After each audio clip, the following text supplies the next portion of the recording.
Moving on to etiquette today, we have Janet Adetu. Now, she's a certified high-performance coach and etiquette expert. She has joined us this morning to talk about something interesting, which is etiquette in a workplace post-COVID-19. Hello, Janet. Welcome on the show. Thank you so much. How are you, my dear? I'm very well, thank you. You look radiant this Good. morning, as always. We're surviving. How are you doing? How have you been holding up? I'm doing well. I'm doing well. Thank you. So we're talking about etiquette in the workplace post-COVID-19. Could we delve into that?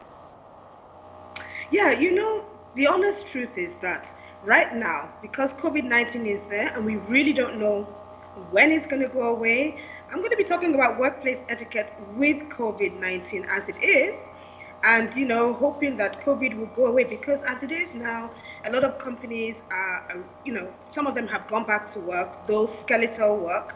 Yeah. And some of them are still planning how work is going to be as the new normal, given the scenario. And now, and I think even when post-COVID comes.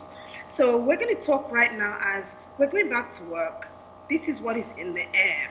How do we begin to make things work for us in the workplace, putting in place protocol and etiquette, at least for safety and security of staff?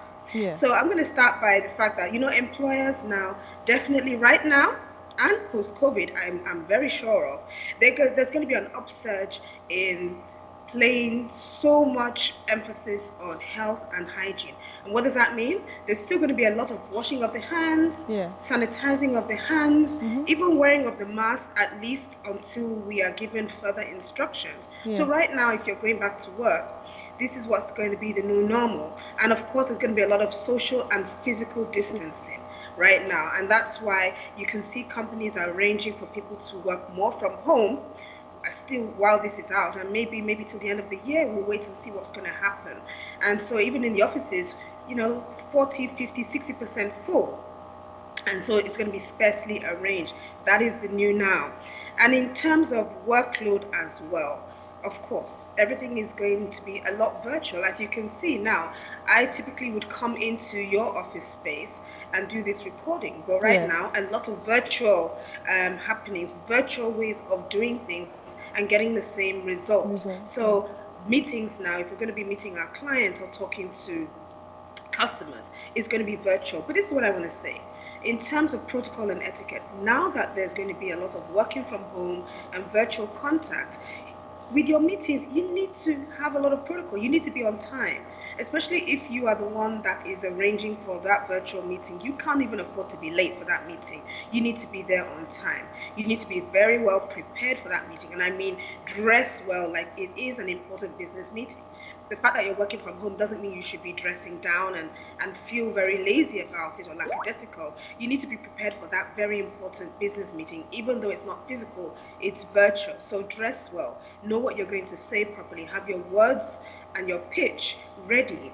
And even if you have to close that deal, so for a lot of marketing and sales people now, there's not physical contact. You're going to have to be going on virtual meetings. You need to know how to close and seal that deal.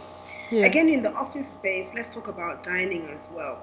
As you can see, we're not eating out in public anyhow anymore. There's going to be discreet dining. There's going to be a lot of takeaway dining. And if your office has a kitchenette, there's nothing like keeping things in the fridge. Yeah. Where everybody can see it and touch it, as the case may be. You can't keep things in the fridge anymore, and you can't keep dirty plates in the sink anymore. True. So whoever is the cleaner or whatever, you need to plates and things and cups and teacups need to be washed very carefully.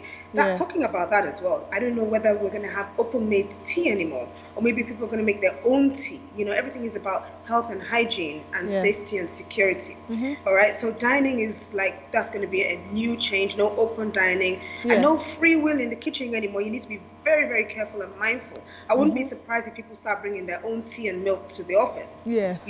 Just to play it safe. And still talking about communication in the office as well, I think there's going to be a play down on physical business cards. Okay, there's going to be a lot more e-business cards and virtual business cards, as the case may be. Okay. You may now contact your clients more often because it's virtual. Before, when you had to go and meet them in their places of work, you may find that communication is going to increase because you want to be there. Competition is going to be stiff. You want to be in the faces of your clients. So you may be reaching out to your clients now with promos, promotions, different things, discounts. So you're going to be in your clients' faces a lot more now. And even within the office, I believe now, because staff will be working from home, there's going to be a lot more of checking in, staff checking in. So on a Fridays, how are you guys today? Are you guys okay? Is everything okay? So you find a lot more virtual communication, even if it is merely on WhatsApp, not necessarily by email, but you're going to find a lot of companies are going to be checking in or telling team leads, check in on your team. Are they all doing okay? Don't make an assumption that everybody's okay.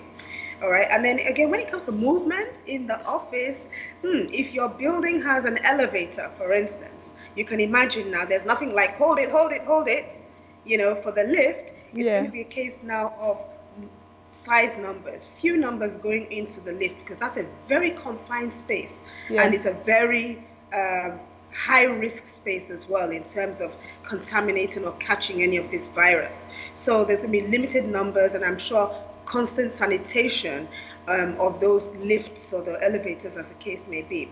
Even the stairs now, there's going to be more of the protocol. Keep to the right. If you're going up the stairs, stay on the right. If you're going down the stairs, stay on the right. And you're going to be very mindful if there's a banister. You don't want to be holding onto that banister like you were before. You need to still be very careful about those banisters. If you see a banister anywhere, even in the mall, you need to be mindful of how you put your hands or how you unconsciously touch those banisters. Receptions as well. There's not going to be anything like sitting down and waiting forever for someone to, for the person that you have come to meet. It's going to be strictly by appointment. So, and you're going to probably have to do the appointments either by calling in or by even online. So even if your workspace is where you do makeup, or you do your hair salon, or you do your nails, or you do your lashes, or you do your hair, everything now is going to be strictly by appointment. Nothing like sitting down there forever and sneezing and coughing or whatever. It is all about strictly by appointment. You come at your appointment time, and I'm sure they're going to emphasize this booking by appointment a whole lot more. Let's talk about the toilets. This is a new strategy. There are some buildings where there are 2 toilets for a whole floor of people, and you can imagine how many offices on that one floor. There's going to be a lot more strategy of desanitizing, disinfecting of those toilets. The cleaners are going to be on their toes. If they were cleaning that toilet 10 times before, they're going to be cleaning it 20 times now. So new strategy for even using the washrooms, because it's another confined space as well, and it's a place where we need to be extra cautious and extra careful. So you're going into the washroom, you use a sanitizer. You're coming out, you wash your hands and still use a sanitizer.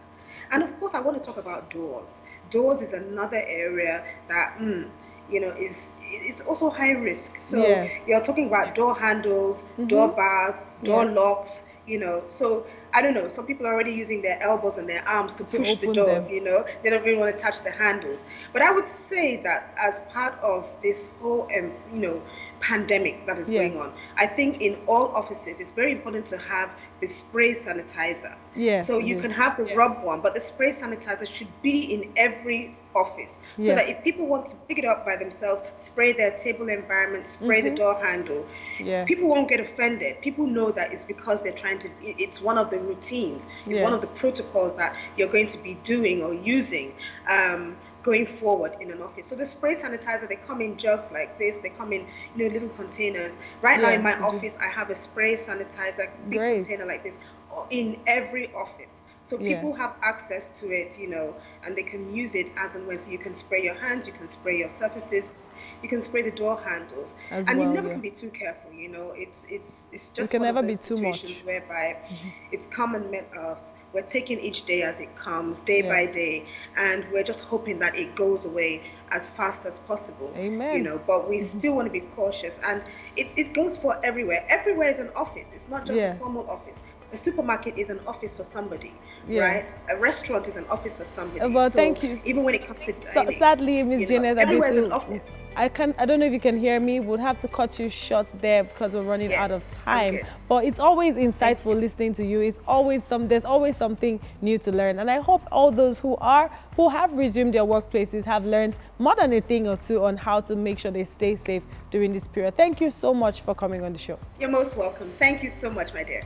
All right then. I am sure that you've learned how to stay safe in your office spaces, avoid touching the railings, avoid physical contact as much as possible, sanitize, sanitize, sanitize. We will go on a break. When we come back, Wake Up Nigeria continues.